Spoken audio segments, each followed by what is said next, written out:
9/11 inspired many men and women to sign up and serve our nation.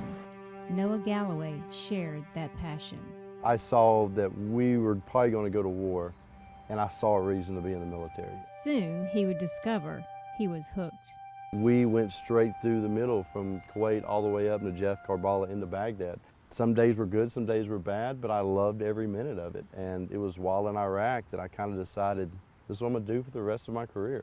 During his second tour of duty, everything would change. We were put in southwest of Baghdad, what was known as the Triangle of Death.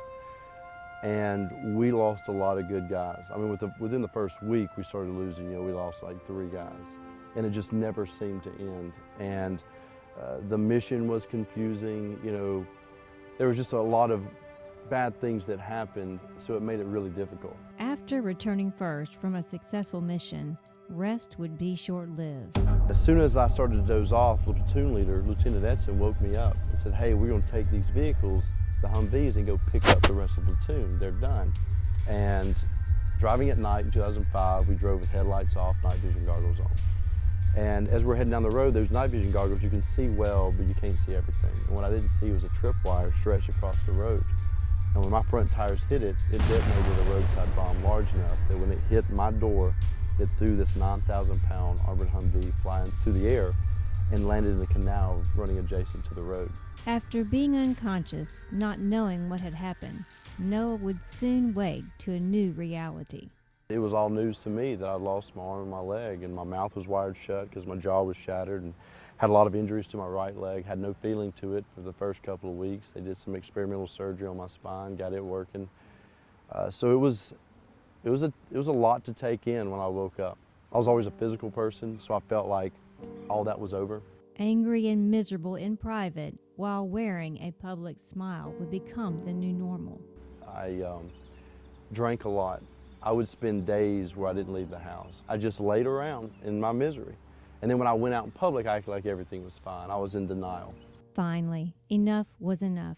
Then one day I looked in the mirror and I wasn't looking at the left side. I was looking at everything I'd done to the rest of my body, how out of shape I was, how miserable I was. And I realized, no, I can't be like this.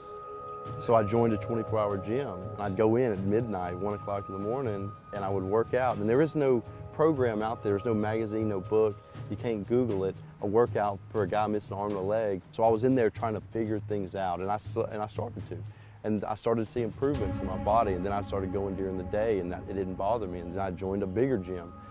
And now I'm at the point where I'm proud of what I've accomplished. I've overcome a lot. Don't let your challenge win. You can overcome one step at a time. Just be patient, start moving. You got to crawl before you can walk. I mean, we always hear that, but it's true. Challenge is where the heart lies. For Noah, that has been fitness and his mission to help others.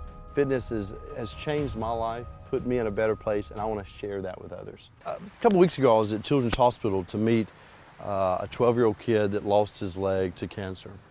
And the physical therapist warned me that he was a handful. He was stubborn.